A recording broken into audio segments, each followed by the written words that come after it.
It is time to talk about another weird book. We are currently in the Cryptid Readathon, and I have been reading about Bigfoot. And the book that I just finished is Bigfoot by Tom Burnette and Rob Riggs. And this book takes their field experience, which combined is over 40 plus years, and it's quite a fascinating read.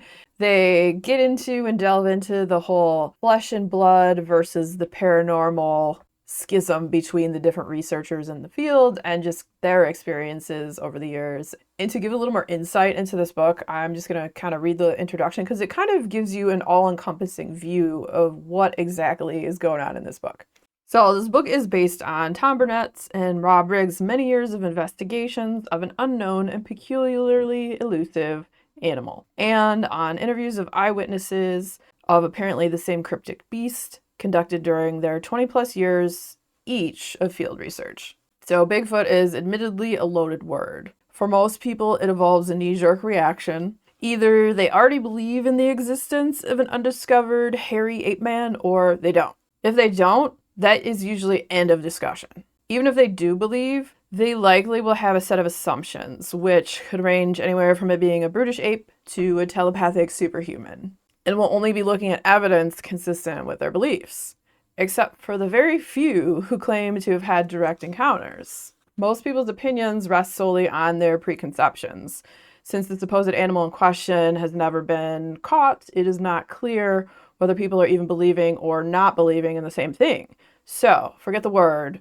Try to forget what you already believe. You might just find this material to be eye-opening. So this book presents evidence that an unknown, hairy, stinky, loud, and perhaps wildly dangerous something inhabits the deep woods of large parts of the southern United States. So, and these two over the years have been subjected to ridicule and inbred jokes for making claims presented in this book. Both witnesses interviewed and themselves have been dismissed as superstitious and uneducated country bumpkins who are obviously deluded by wishful thinking or by the misidentification of known wildlife. So Tom grew up in the Smoky Mountains of North Carolina, and then Rob was from the swamplands of the Big Thicket in southeast Texas. So these guys are in two completely different areas. I believe they met at a convention, and then they started sharing their stories.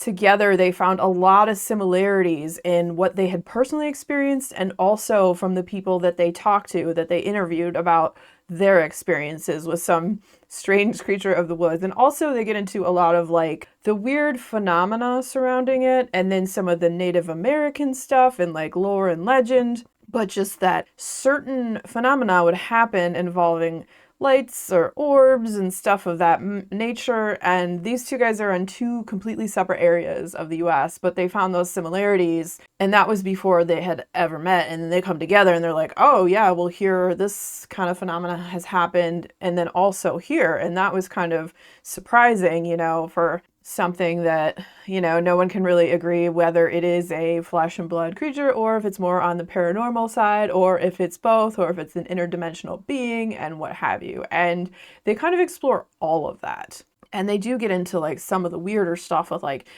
could Bigfoot possibly be psychic, and going into that and the reasoning of why. And, to some people, it sounds like a bunch of science fiction nonsense, but I consider it quite fascinating to read about. I always remain somewhat skeptical of things, but I'm not closing myself off to the idea that there could be creatures that we still haven't, discovered on this planet. I mean, look at the frickin' ocean. We've only explored such a minimal amount of it. There's still creatures in there that we haven't discovered. I mean, crap, there's still like creatures in national parks and insects that have just been discovered in the last few years. So it's very arrogant to say that maybe this creature doesn't exist. We don't know. Like there's basically no proof that it doesn't not exist. So who knows? You can argue all you want, they don't exist. That's your opinion. It's valid. You're allowed to have that opinion. So you don't need to argue with me. That's cool. I am open to possibilities. So I like to keep an open mind and not completely shut myself off, because I feel like when one does that, when you're like, no, this is the only way. That's why like it's arrogant to think that we still have nothing left to learn. And that's why I like to still keep an open mind. It is possible that there are stranger things that exist on this earth. So I find it fascinating to read about. It's an interesting subject. I'm not out there looking for Bigfoot, but I am fascinated by the people who do and the people that have experiences. So if you're into weird creatures and you want to know a little bit more and like get into some of the experiences of people, this book was it's a weird one and it was highly fascinating and very interesting. So would recommend if you like weird stuff.